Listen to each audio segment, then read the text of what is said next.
di garasi Helm Om Kentung. Sudah lama gak bikin video tentang edukasi helm. Hari ini saya bikin lah, karena ada kegundahan gitu. Kegundahannya simple gitu ya, simple. Saya ngelihat beberapa orang pakai helm itu nggak sesuai lah ya, nggak sesuai dengan yang seharusnya gitu ya. Nah ini kaitannya bahkan sampai ada yang user pakai helm premium, helm brand luar, tapi nggak tahu cara pakainya yang betul tuh gimana. Nah ini saya mau bahas tuntas di sini, mengedukasi teman-teman gimana cara memakai helm yang baik dan benar. Nah salah satu yang kita mau bahas hari ini adalah cara menggunakan tali helm. Nah jadi teman-teman, ini sepengetahuan saya, kalau misalkan ada yang jauh lebih tahu dari saya, boleh nanti komentar di kolom komentar ya, karena kepengetahuan saya juga terbatas dan saya belajar juga otodidak, tidak ada yang ngajarin, tidak belajar tidak di kampus atau apa, tapi memang all otodidak. Jadi yang saya tahu, tali helm itu ada secara general itu ada dua jenis. Pertama yang tipe microlock, yang kedua adalah tipe D-ring atau double D-ring. Nah kedua ini beda nih penggunaannya.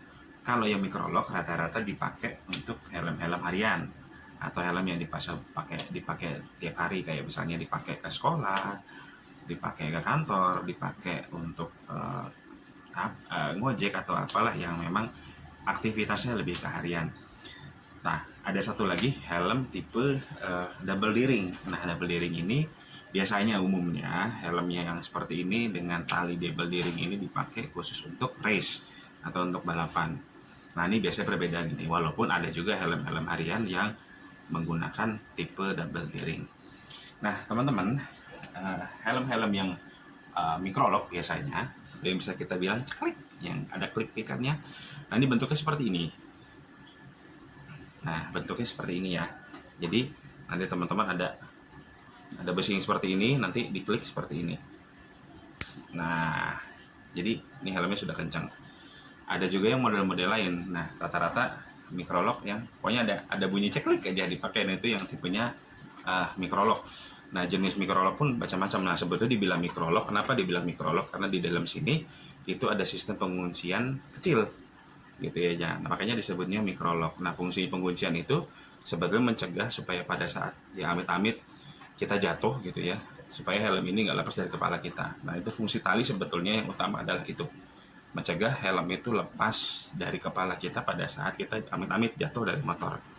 Nah ini adalah salah satu perangkat safety yang wajib ada di helm. Makanya semua helm, mau brand apapun, semua pasti ada talinya. Nah kalau yang nggak pakai tali itu bukan helm, batok kelapa. Damn! Nah, itu yang microlock. Nah saya ambil contoh lagi, ada yang double D-ring. Oke. Nah ini adalah yang double D-ring. Ini helm buat cross ya, buat di motocross. Nah ini tipe double D-ring. Nah biasanya ada bentuknya seperti ini, ada dua besi ini seperti ini. Nah ini cara menggunakannya juga beda teman-teman dibandingkan dengan yang microlock. Agak sedikit ribet yang di double D-ring. Jadi teman-teman harus ngikat. Nah tapi kemarin saya agak sedikit agak berdebat di salah satu grup di Facebook yang mengatakan kalau pakai double D-ring ya udah kancingin aja begini. Jadi ini ada kancing ya teman-teman ya. Nah supaya nggak ribet katanya udah kancingin aja biar cepat jalannya, safety kok, memang terlihat safety. Ini wah ini kencang nih, tapi aslinya ini nggak aman, kalau misalnya jatuh ini akan lepas. Nah contoh seperti itu ya. Nah ya lepas lagi dah. Nah ini akan lepas dengan sendirinya, begitu jatuh langsung lepas. Nah itu bahaya kalau misalnya jatuh dari motor tiba-tiba lepas, dan itu bikin kepala kita bisa bonyok kena aspal, amit-amit meninggal gitu ya. Nah untuk double D-ring ini emang agak segi ribet yang tadi saya info ya teman-teman. Jadi ini harus diikat seperti ini. Nah jadi ini dimasukin dulu. Nah ini buat teman-teman user double D-ring bisa dilihat ya, ini cara menggunakan double D-ring ngikatnya. Karena banyak juga user double D-ring itu yang nggak tahu caranya, nggak tahu dan nggak mau cari tahu caranya, dan akhirnya asalnya asal-asalan makainya. Nah sini saya bukan ngajarin, tapi hanya bagi-bagi ilmu aja ya, bukan ngajarin. Sombong amat. Nah ini masuknya seperti ini, dimasukin. Kemudian untuk ngikatnya ini salah satu besinya ini kita buka seperti ini. Nah, talinya ini dimasukin lagi ke besi yang sini, kemudian terakhir ditarik sampai timbul simpul seperti ini. Nah, kalau udah seperti ini, insya Allah nih kuat nih. Ini yang cara menggunakan double D-ring yang betul, ya. Caranya gitu. Nanti kalau belum paham, nanti bisa lihat diulang-ulang ya. Nah, terakhir ini kan ada kancing. Biasanya setiap helm double D-ring, mau merek apapun biasanya ada kancing. Nah, kancing ini hanya untuk pemanis supaya apa? Supaya nggak terlalu banyak makan tempat. Nah, ini ditaruh di sini, nanti disangkutin. Nah, jadi nanti bentuknya begini. Nah, jadi manis ya, semanis madu ya. Iya. Oke, nah ini cara menggunakan double D-ring. Nah, seperti yang tadi saya info, banyak teman-teman yang masih keliru cara pakainya, terutama yang double D-ring. Jadi hampir semua helm double D-ring itu cara penggunaannya seperti itu kayak tadi, simple kok. Dan kalau memang belum terbiasa, biasanya akan bilang ribet. Ya, itu pertama perbedaan yang microlock dengan double D-ring. Kalau microlock mah gampang ya pakainya. Ya teman-teman tinggal pakai helmnya cetek. Kemudian mau jalan tinggal masukin aja ke sini. Ya. Itu udah nih. Teman-teman ini susah. Nah, kayak begini, tinggal jalan tinggal masukin. Udah habis itu jalan. Nah, makanya saran saya kalau teman-teman yang nggak mau ribet dengan penggunaan double D-ring, udah pakai aja helm-helm yang microlock kayak gini nih, gitu. Jadi nggak usah gaya-gayaan, gitulah intinya, nggak usah gaya-gayaan. Pakai helm yang brandnya bagus, tapi cara pakai talinya nggak bener gitu. Mendingan pakai helm yang biasa-biasa aja, tapi memang standar safety-nya juga nggak main-main gitu ya. Artinya kayak seperti ini nih, masih pakai microlock, oke-oke aja buat harian, enak kok.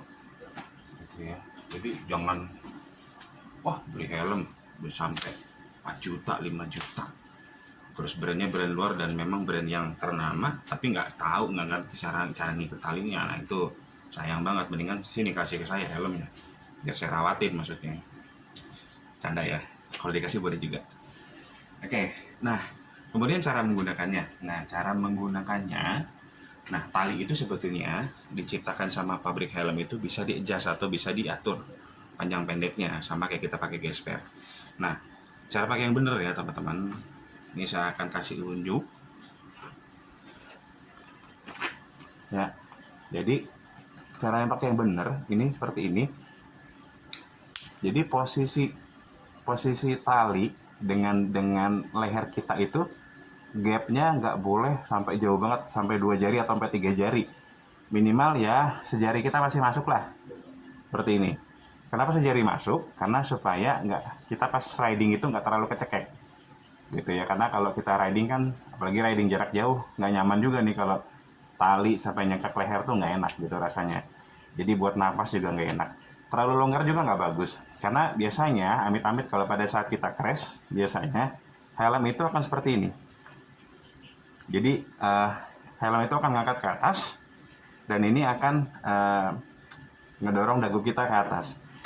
Nah, kalau kita terlalu kenceng, itu juga sebetulnya agak kurang enak juga di leher gitu ya, agak kurang enak juga di leher. Tapi kalau terlalu longgar, itu bisa sampai bikin lepas dari ini talinya bisa ikut kelepas, dan ini bahaya ya,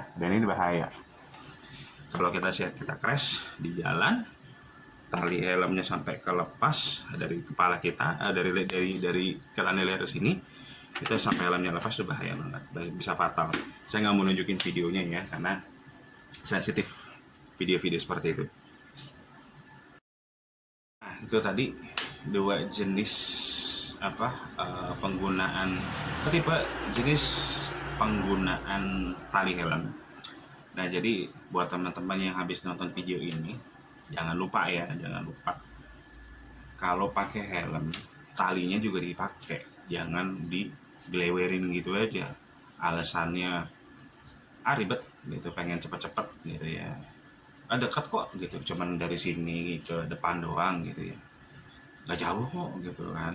Nah, alasan-alasan tadi itu yang buat saya tuh agak sedikit bikin kesel gitu ya, karena sejatinya kita pakai helm itu fungsinya untuk ngamanin kepala kita kalau kita jatuh, karena kepala nih aset utama dalam kehidupan gitu ya. Jadi ya kita harus jagalah aset-aset yang diberikan Allah dalam hidup kita nih, harus kita jaga gitu. Jadi kalau kita nggak jaga ya berarti kita nggak mensyukuri, itu aja. Jadi mau alasan apapun ya buat saya nggak masuk akal gitu loh. Pakai helm, talinya dibiarin gitu aja nggak dipakai, atau talinya sudah rusak, helmnya masih pakai aja. Nah itu nggak bener gitu. Nah jadi setelah habis yang nonton video ini, mudah-mudahan paham ya gitu tentang keselamatan kita kalau pakai helm ya. Salah satunya tali itu harus betul-betul diikat atau di strap di ini ya, di tempatnya. Jadi jangan sampai lagi kejadian ada yang crash, jatuh, helmnya lepas karena talinya nggak dipakai. Nah, itu banyak banget kejadian. Kalau mungkin saya bisa buka datanya, kalau diizinin sama polisian mungkin suatu saat ya, saya juga pengen lihat datanya, data kecelakaan yang mengalami cedera kepala ringan sampai ke berat itu faktor utamanya apa. Kalau saya lihat sih sebetulnya kemungkinan kebanyakan diakibatkan karena salah penggunaan helm atau salah penggunaan cara makainya yang nggak benar. Nah itu mungkin banyaknya seperti itu. Mudah-mudahan nanti suatu saat saya bisa mensajikan data itu, jadi supaya kita sama-sama bisa lebih apa ya, lebih warning lagi dengan keselamatan pada saat kita berkendara dengan motor dengan motor ya utamanya, karena kan motor kita pakai helm.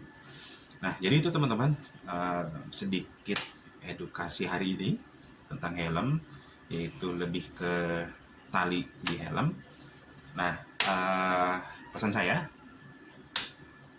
kalau riding jangan lupa safety diutamain ya, terutama pakai helm. Nah salam sehat selalu dari saya, mudah-mudahan video kali ini banyak manfaatnya, dan saya terima kasih juga buat teman-teman yang kemarin banyak support ke saya dan mengatakan ke saya lebih banyak untuk bikin video mengenai edukasi tentang helm. Dan